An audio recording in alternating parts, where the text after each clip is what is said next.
What's up, everybody? Welcome to ITG Daily, the show that brings you the hottest in gaming news. I'm Drew Bosley. You can find me on Twitter at ArtisticGamer28. That's Scott Savage. You can find him on Twitter at TaSavage. And for the first time in ITG Daily history, our buddy from Britain, all the way from jolly old England, Steve Radley. Steve, how's England today, buddy? Probably wet. Probably wet. Probably raining, miserable, overcast. I could be 100% wrong. It's probably nice and sunny. Yeah, that's right. Because Steve's not in England. He's just from there. But, buddy, welcome to the show. Thank you for having me. Steve, for those who don't know what you do on ITG, why don't you give them the rundown? What's your job with us? Well, initially, I'm the audio and video man. I'm the man behind the camera. I try and make sure your audios are sounding good and you're all looking pretty. So I'll do a bit of that. I'll do some editing. I'll do the news. The news normally on the show. I play some games and I do some reviews now. So Jack I'm of all like trades. you guys. Yep, like you guys. It's all over the place. Yes. This is ITG Daily, the show that brings you everything in the hottest gaming space. Today's show, PlayStation boosts, PS5 redesign, the Xbox is not making any money, which is hard to believe, and another one leaves Stadia. But PSA, before we get started, the Covenant House main mission charity stream is coming on May 15th. The event will bring together professional gamers, content creators, casual streamers, and their audiences to help raise money and awareness for real, everyday heroes. Youth experiencing homelessness, survivors of trafficking, sex trafficking, those at risk, and of course, it's all hosted by us, ITG Daily. So check out for more information at mainmission.ca. Are you guys ready to get this show started or what? Yep. I'm ready. We have some big topics on the dock. I'm ready for this. Dude, there's a lot to talk about, isn't there? Let's get going with Sony patents help system that connects struggling players with experts. Yeah. That's how it's going to go today. I see this. Sony has filed a patent for a system that will allow frustrated gamers to receive support from expert players. The patent filed last week is described as a system that allows for connecting a player to expert help in real time during game play of a gaming application. So they've got this help system right now on the PS5 that's supposed to help guide you, and it looks like they're taking it one step further, guys. What's your thoughts on this one? Steve, what do you got for us? I'm sort of curious to wondering if this anything to do with the Discord partnership, because it'd be an interesting take on how, if you're struggling on a game, how quick are they going to respond back to help you? Is it going to be like we mentioned earlier? Is it going to be like Rogers? You're going to phone in and then you're on a waiting list for someone to contact you. Do you also have split screen? Can actually see what part of the game you're in and how they're going to help. Be interesting to see how this is going to integrate. I don't know yet. Scott, what do you think there, buddy? Because obviously, you know, some games are just brutally tough and you get stuck. Right now, you're talking about how you're stuck with Resident Evil. Dude, maybe this could help. Yeah, in my scenario, actually, this could help because somebody could just get a very loose description of my problem and just, it's check this hallway kind of a scenario where I just may be omitting something, but I have a lot of questions to see. As Steve said, how are they going to know exactly what you're talking about? Is there going to be some form of Overwatch kind of idea where you can see what the gamer is doing? And unfortunately, if I'm part of that expert pool, I can really only assist in Halo, which doesn't fall on this side of the aisle. So no, for sure. Right now they do have the game share function as well, right? So you can actually pass your controller off and have someone else take over your system in a sense and help that way. So there's already that functionality right there with them. So I wonder if this is just taking that ability and one step further. And if you are stuck, just dude, who are you contacting? They say expert gamers. Like, is there going to be a call list? Like, how does this work?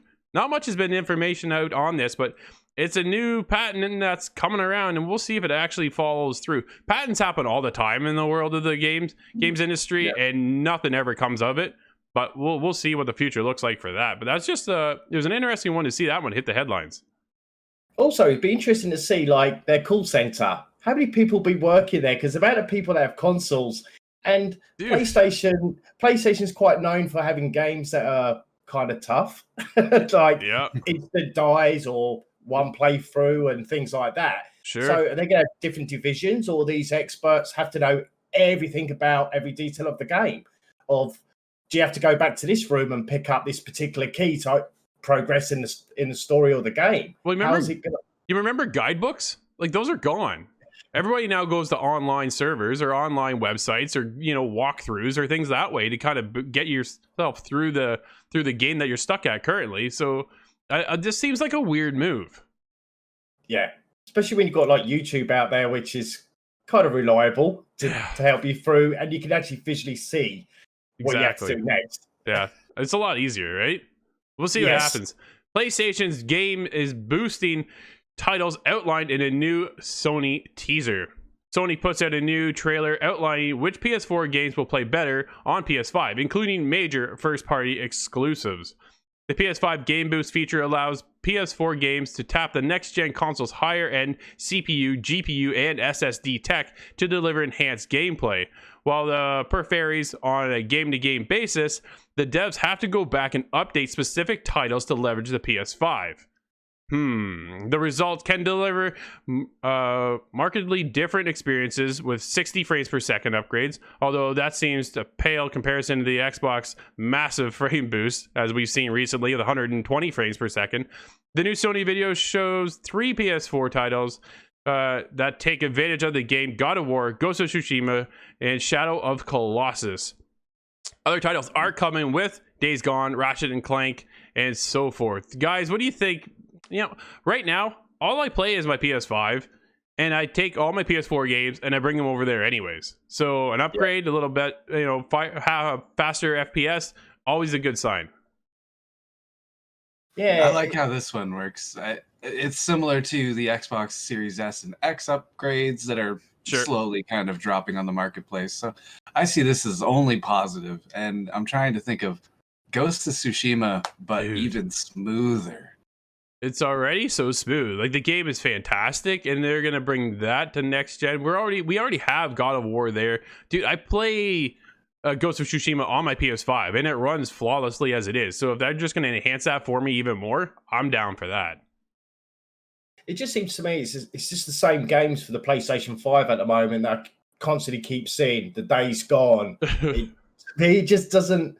Nothing new. It's 60 frames per second. Xbox had that nearly from day one, the boost, and they're getting a lot more games over. So I know PlayStation always seems to be that little bit behind on what Xbox is bringing to the table, and I always sort of say, unless you've got a really good TV to really appreciate all the 4K and stuff like that, I've still got the basic TV, nothing fancy, so I probably won't notice much of the improvement compared to you guys, hardcore gamers. But definitely, like Scott said, definitely improvement, better frames per second and everything. But I want something new. No, I know. I think the next newest game title getting out of PlayStation is going to be Ratchet and Clank, right? That's coming in June. Yeah, and Horizon Zero. Yeah, Horizon Forbidden West is coming, but no release date on that one. So we're still waiting. But because Sony is struggling right now, as well as Sony admits it might have to redesign the PS5. Dudes, wow, this is interesting to hear. Despite record-breaking sales, Sony has struggled to keep up with demand, and the company may have to resort to drastic action to get stock moving again. Basically, what's going on is that they are missing certain servo parts and just resources for the production. These semiconductors are just shortaged for the console, and you can't find one anywhere. I'm not sure exactly what the holdup is for Xbox, but they're in the same boat. But they're already selling like massive sales, right? So Sony surpassed 14.8 million sales in 2021. If they had those semiconductors, how big would PlayStation 5 just be running around right now? Oh, I saw the headlines of this yesterday, and I thought to myself, what big mistake could they be addressing? But this makes a lot more sense. Just a supply and demand shortage. They're trying to find a way around it, and that sort of explains the shortage of consoles making it to market. But just a quick question though, wouldn't they still need the same semiconductor for the new design one? No, because that's the whole purpose, right? That's what they're talking about, is redesigning a new PlayStation 5 so they don't have to use all these semiconductors, and then they can alleviate the shortage and get more production out there. Will this change the actual design concept of it, or is it just internals only, right? Are we still going to have this massive router of a PlayStation 5 on our TV stands? Dude, I look beside that thing, beside my Xbox Series X, and the Xbox Series X is nice, compact, and then you got this big, massive PS5, and every now and then I look at it and go, holy, that is huge. I can't actually see him changing the actual design of the actual out casing of the PlayStation. I think it'd be too costly for Sony to redesign a brand new console and all the... I think they're going to use the outside case and then just put new interior stuff and make it work. Well, if they can make it fit into a smaller package, I perceive the PlayStation 5 Compact or PlayStation 5S version. I think that's an inevitability eventually. But it's going to have to get a lot bigger if you're replacing a semiconductor with something like a vacuum tube. I'm not quite aware of the technology. They're going to substitute in there, but there may be a real estate issue eventually.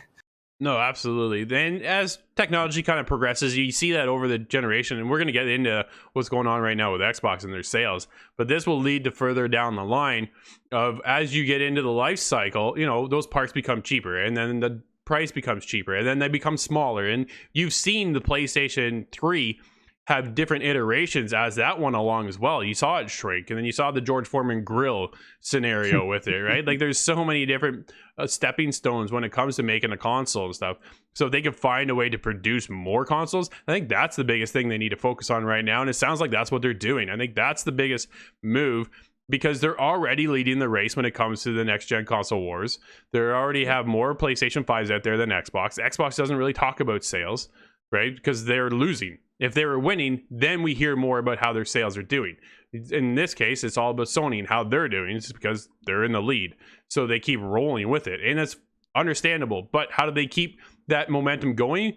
Well, you got to keep producing those consoles. Well, and the other thing as well is, if they start making the PlayStation smaller, are we going to start going back to the noisy fans and the cooling down system? Sure. So I thought this was designed to help it be a lot quieter, but instead of taking off like a jet engine, and have all that cooling features in the PlayStation needs to cool down the CPUs and stuff. Well, the airflow. It does, right, Scott? Like, let's talk about the Xbox 360, Scott. Red Ring of Death. How many of those consoles did you have? I was actually very fortunate to skip right over that issue, but that was a big one that affected a lot of people. I have a thought on the PlayStation 5. If they have to make that any larger for airflow or whatever reason, they should just lay it horizontal, give it 4 legs, and it doubles as a coffee table. That's not a bad idea, dude. I can handle a PlayStation console or coffee table. I would like that, actually. Okay, we're gonna pitch that to Sony today and see if we can get that happening. All right. Well, that's it, Scott. You can have your PlayStation coffee table and your Xbox fridge. That's right. I like it. All right, let's continue on with Xbox has never turned a profit on any of its devices. Xbox Vice President Lori Wright has been called to testify in Epic. Dude, this is an ongoing saga right now. Epic and Apple, the two battling out have just laundered everybody's laundry out there. It is just skyrocketed what's going on. But in this Epic versus Apple court case, as a third-party witness and give insight into the gaming market as a console partner, her testimony has shed light on some of Xbox internal workings, including how Xbox has never made a profit off of hardware through any of its Xbox iterations. During an examination, Xbox lawyer Wes Earnhardt began a line of questioning on the profitability of console hardware. Earnhardt asks, right, how much margin does Microsoft earn on the sale of the Xbox consoles? To which Wright responded, we don't. We sell the consoles at a loss. That is not a surprise. I'm going to be honest. I'm not surprised to see this. When they iterate on consoles, they're out there. They're not making money on consoles. They're making money on software. That's the focus, right? So she went on to say, just to be clear, does Microsoft, Wright follows up. Just to be clear, does Microsoft ever earn a profit on sales of the Xbox console? Wright follows up. She says, no. It's that simple. They're there to sell you software. They provide you the box, but now look at what the future holds, guys, for Xbox. What do we talk about every day, Scott, with Xbox? Their services like Game Pass. Exactly, right? We're talking about Game Pass. We're not talking about the Xbox console. That's not where their future lies because, like they just said, they don't make profit. PlayStation right now, the PS5, not making a profit. I'd almost bet on that. They want to get that out there so they can sell you the software. That's where they're making up their sales, right? That's where the numbers are coming in. I mean, at the end of the day as well, if it's more focused on consoles, why would they bring Game Pass to PC? Exactly. And have all this xCloud play on your iPhone, and you don't need a console. You just have to have an account. Yeah. Officially. Well, that's the whole game plan, right? With Xbox moving forward, they want you to be aware of Game Pass and not Xbox as a brand. They want you to know that the service exists. It's like a Netflix a la kind of service, and you can go out there and you can play their first party titles on this Game Pass, whether you're on PC, you're on your phone now, your tablet, whatever you want to play on, and it's coming to TV, right? So they're ideally eventually going to happen when you just buy your TV. It's going to have the Game Pass integration right on you're on your TV when you get home. Xbox seems to serve as a palette to serve you Halo and Fable and the like. Still waiting on that Fable. Right, dude, aren't we though? I can't wait for Fable. I'm so excited. But you got to also admit as well, when Xbox and PlayStation were revealing the new console, how many times are people trying to guess how much these consoles will go for? Yeah. When they do a breakdown of all the components and everything, and everyone's like, well, I'm not paying no more than $800 for this, and this because of the new technology. Exactly. If you know what I mean. So I can understand if Xbox or Microsoft is losing a profit on their console just because of the fact of how expensive and people won't buy it. They won't make anything until like near the end of its life cycle, right? And we've seen PlayStation start and they get a loss with the PS3. And this whole cell processor stuff was just a nightmare. PS4 comes around, but by the end of that generation for the PS3, for the PS4, again, everything drops in price, right? You're still making the same components, but at a different value, at a different price. The margins are lower. Everything else is there. So now you're making the money off of that eventually in the end. But now you're also then ramping up for next-gen consoles. And here you go again. But like Mr. Hooligan Gamer says, Microsoft has said many times that they would get rid of Xbox and Windows. Sony makes money off of Xbox because of the Blu-ray. And it's very true, right? PlayStation's patent Blu-ray. And you're now getting into generations of consoles that don't even have a disc. Yeah. So, I mean, do you really need a Blu-ray now? Everything's streaming. Exactly. It's all great, like buying like the hard copy of a game. Put in. I mean, still people still like having the cases on their display. It's just a memory thing. Sure. But to watch, who wants to go out now and go through like bargain buckets? Just order online. Everyone has sales on, whether it's Ubisoft and places like that. Yeah. It's all digital. You don't need a Blu-ray disc, even films. I, for one, am looking forward to the days where we go back to hard cartridges. I think that's a very underdeveloped, underused technology, and I don't think anybody owns that. Yeah. Is that like VHS cassettes? Oh my goodness. Dude, I was shocked that we even have memory cards now for my Xbox, right? Like I'm out of my hard drive space. I can't plug in an adaptable USB external hard drive. I have to get a memory card at $300 to give me an extra terabyte of Xbox One space, like Xbox Series X space. It's just nuts to think that's even gone back to that stage. I'm just realizing. Sorry. I'm just realizing that was a definitive update, and at some point in time, my hard drive just became unreadable. So I think I am now affected by that. Oh, there you go, buddy. But the funny thing is that the memory drive is almost the same price as the Series S. It's not far off. If they made it bigger hard drive, instead of buying that, you just buy another Xbox, the Series S.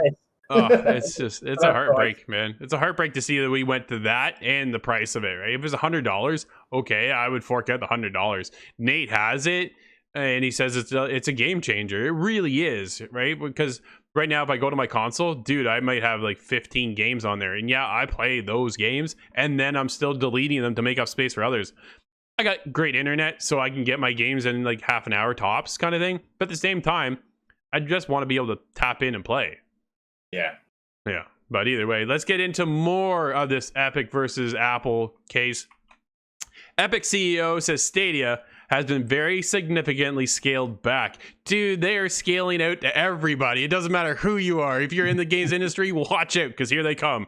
The comment came during the ongoing Epic versus Apple court case, where at one point Sweeney was being asked questions by Epic's lawyer. Do you know whether or not Google Stadia is in existence today? What? what a question. Oh, like seriously, the lawyer asked, as reported by The Verge, Adi Robertson. Like, it's just, the judge then objected to the question, suggesting that Sweeney's potential answer could result in confidential information being made public. Epic's lawyer stated that it had been publicly reported that Stadia had been shut down. No, it hasn't. Man, who? Okay. I'm getting my back up a little bit here. I gotta, you know, my understanding is that after a public launch, Google Stadia has been very significantly scaled back. Sweeney replied. You know, he phrased it well, and yes, they have, because we have another story following Stadia here in a second. But it's just, they shut down. Here's obviously someone who doesn't know the industry, doesn't have an ear to the ground of what's going on, and is just representing Epic. And it doesn't make them look good in my eyes. Stadia is in trouble. I don't doubt that for a second. But they've taken a different approach now, and I'm curious to see whether or not it's going to work. Yes. Yeah, because they got rid of the first-party titles, didn't they? Just concentrate on third-party. That's right. Absolutely, Steve, and that's the biggest thing, right? So let's get into that and what's going on there, because Stadia loses former key Assassin's Creed talent to Jade Raymond's Haven Studios. Several notable Stadia employees have followed Jade Raymond to the recently established Haven Entertainment Studios. Former Stadia game boss Jade Raymond announced Montreal, Canada-based Haven in March, shortly after Google said it was closing all of its internal game development teams in order to focus on partnering with third-party studios. So it's not surprising to me that we're seeing people duck out of Stadia, because now, Scott, you know, I talked about it all the time. It looks like Stadia now is becoming more of a Steam product. Yeah, just more of a gateway to these games, and not quite a production house themselves. But a lot of these people that came over to Stadia to produce games, understandably, they feel like their space is shrinking. So I can't fault them at all for finding somebody in a studio such as Jade Raymond. Well, there's good talent there. Do you know what I mean? It's, I mean, since I've sort of started this with you guys like 2 years ago, I've started to sort of pick up things, and I'm Jade Raymond. I've seen her in the news at least 2-3 times jump into a different company. To be honest with you, I feel sorry for her. Honestly, yeah. So she was at Ubisoft, right? Left Ubisoft, went to EA, started their own studio, started working on a Star Wars thing. EA shut that down. What a mistake! Because as far as I think us on the outside we kind of feel about it, because it would have been nice to have that. Dude, I can only imagine what she would have brought to the table and what was going on over there, right? Then she leaves that, she goes to Google Stadia. Here is an opportunity for Stadia to make a huge impact on their library, right? Man, this just, and then all of a sudden now they closed it. They closed her whole division down and said they're no longer producing first party titles. Again, another mistake in my eyes. And it's just, this is my opinion. And you know what? There are obviously business people over there that know way more things than I do about it. But at the same time, you go to a platform for first party titles, especially in this new day and age.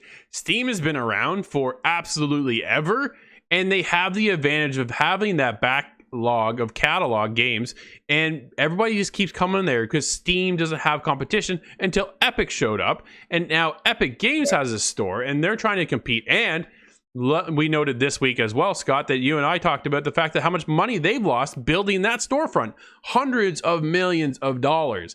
It's an investment, but if Stadia was going to launch and stick around, in my eyes, they had to have been in production for first-party studios way before even announcing the fact that they were coming with this platform.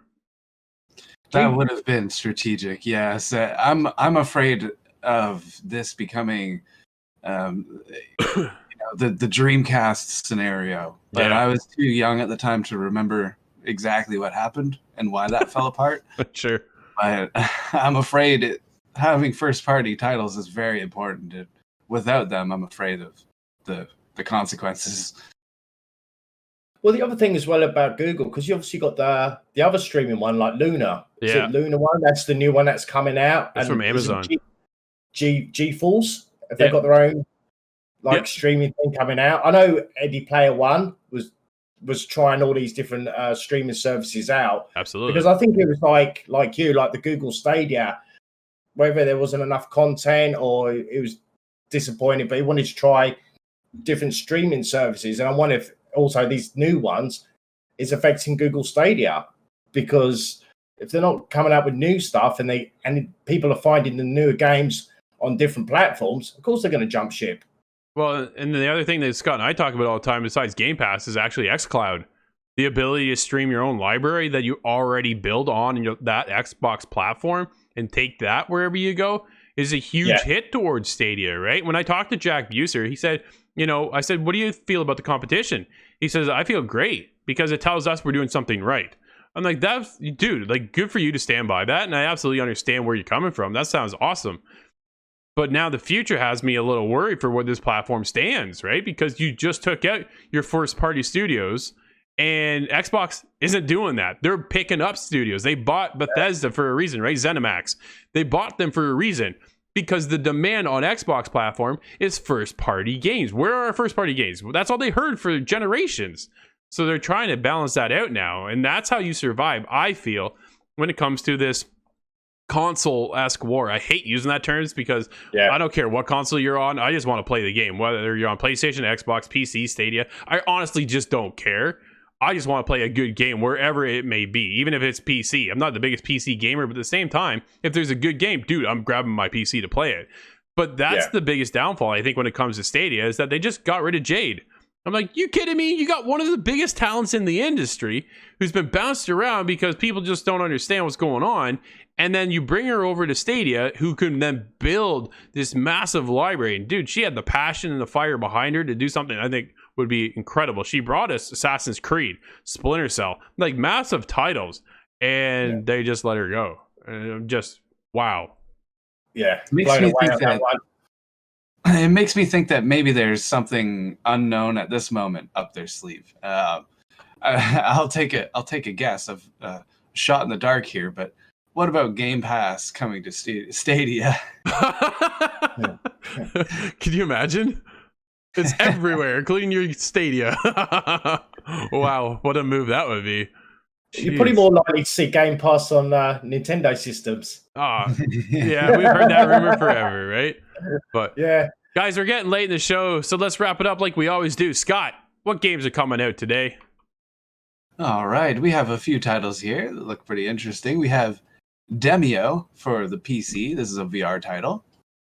There is High Risers for PC.